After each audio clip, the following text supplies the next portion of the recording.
अगर ये कुछ महीनों में या इस साल के एंड तक या अगले साल के शुरुआत तक ये 2 squadron 5th generation fighter Pakistan के पास आ जाते हैं तो क्या इम्पैक्ट होगा हमारी नेशनल सिक्योरिटी पर? बहुत खतरनाक इम्पैक्ट होगा। 5th generation fighter. एक बार फिर खबरें आ रही हैं कि चीन शायद जल्द ही पाकिस्तान को 2 या 3 squadron J-35 5th generation stealth fighter बेचने वाला है। ये उसको बहुत डिस्काउंटेड प्राइसेस 50% कट प्राइसेस पर उसको सेल किए जाएंगे। पहले भी ये अटकल लगी थी, लेकिन ऑपरेशन सिंदूर के बाद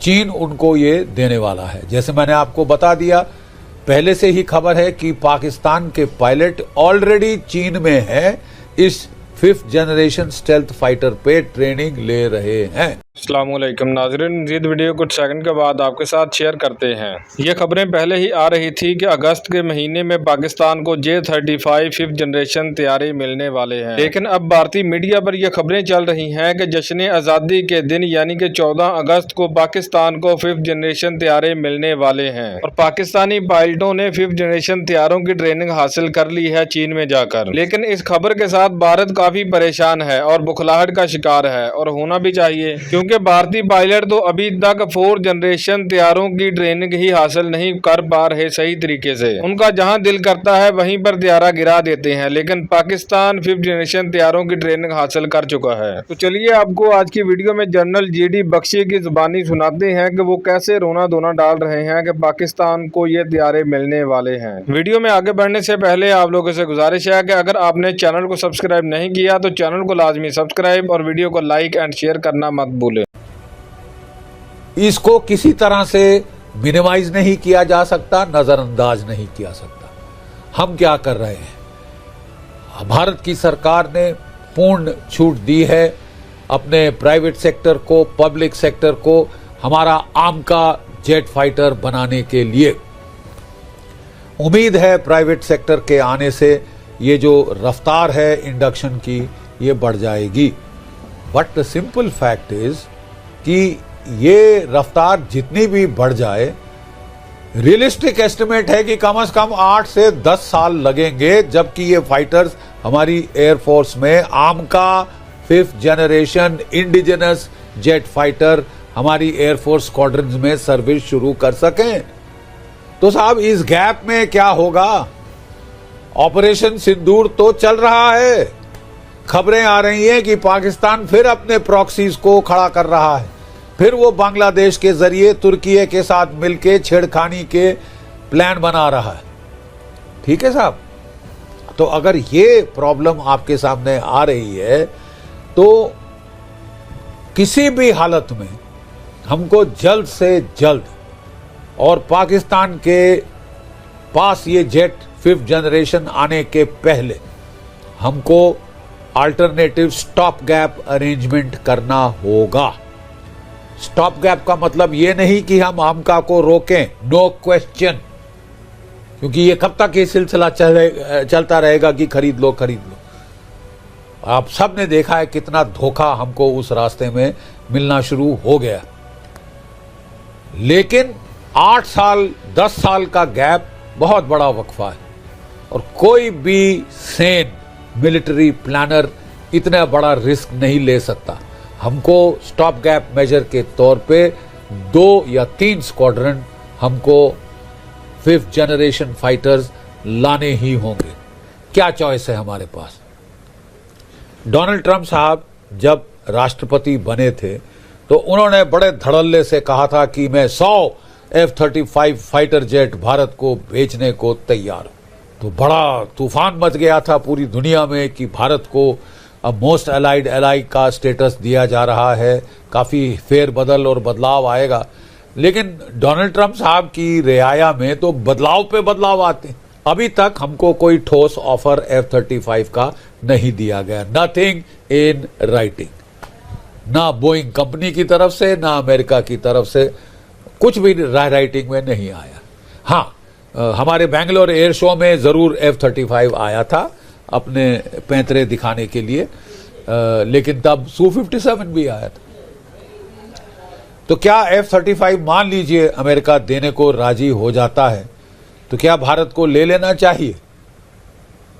बहुत सारे प्रोज एंड कॉन्स हैं। सबसे बेस्ट जेट फाइटर है अभी तक 5th जनरेशन का, स्टेल्थ फीचर्स सबसे बेस्ट हैं दुनिया में, कॉम्बैट टेस्टेड है इजराइल ईरान वॉर में और कई जगह और। लेकिन इसकी कीमत $110 मिलियन प्रति फाइटर है, $110 मिलियन पर फाइटर। उससे ज्यादा बड़ी प्रॉब्लम है साहब मेंटेनेंस कॉस्ट्स। इसके जो मेंटेनेंस कॉस्ट हैं वो एक्सपोनेंशियल है, मतलब कोई और फाइटर का इतना मेंटेनेंस कॉस्ट नहीं है जितना इसका। इसका रडार पेंट पील ऑफ हो जाता है, रीपेंट करना पड़ता है, बहुत सारी चीजें रीएडजस्ट करनी पड़ती हैं, कंप्यूटर प्रोग्राम्स बहुत कॉम्प्लेक्स हैं, उनको चेंज करना पड़ता है, अपडेट करना पड़ता है, वगैरह वगैरह। एक बार आपने खरीद लिया तो जो मेंटेनेंस कॉस्ट आपको पड़ेंगे वो तो इसकी ओरिजिनल खरीद से भी ज्यादा। अभी तक कहा जा रहा है कि इसकी जो मेंटेनेबिलिटी है, सर्विसेबिलिटी है 40% की।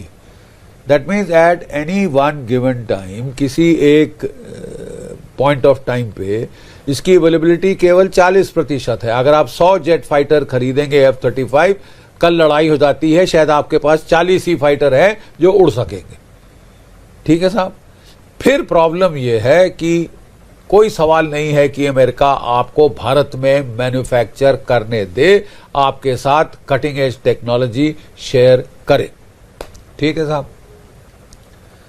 फिर प्रॉब्लम और है कि वो इसको सोर्स कोड भी शेयर नहीं करेगा, यानी आप इसको इंटीग्रेट नहीं कर सकते अपनी जो कि आकाश तीर इंटीग्रेटेड एयर डिफेंस सिस्टम है।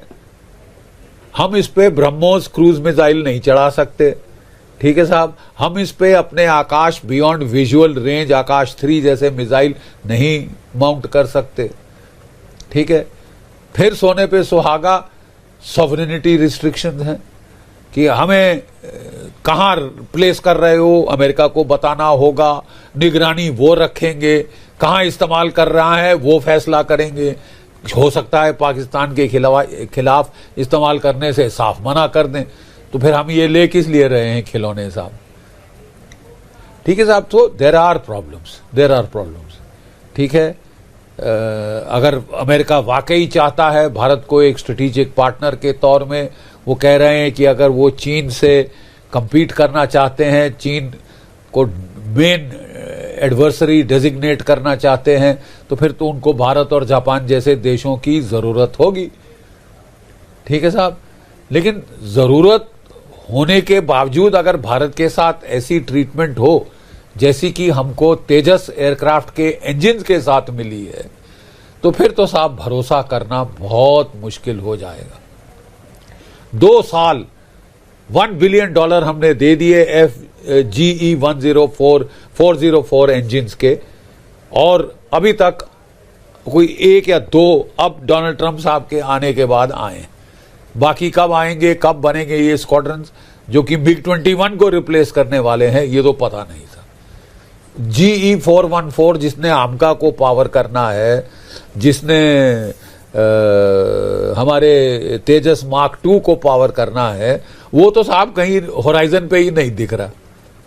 तो reliability factor I am sorry बहुत लो है।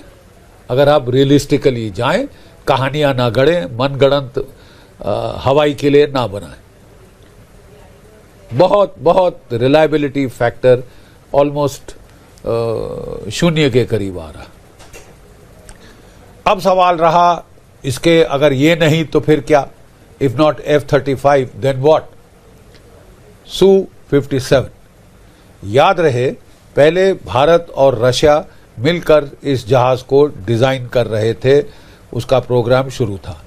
फिर भारत ने कहा कि साहब हमारी नजर में ये स्टेल्थ ही नहीं है, काफी स्टेल्थ जितनी मात्रा में हमें चाहिए उतनी मात्रा में नहीं। फिर जो वर्क शेयर था डिजाइनिंग में, हमको उतना नहीं मिला जितना कि हम चाहते थे, तो हम इस डील से बाहर निकल आए। लेकिन अब क्या है साहब, कि ये Su-57 यूक्रेन के युद्ध में इस्तेमाल कर लिया गया। ये रियलिटी है, बन चुका है।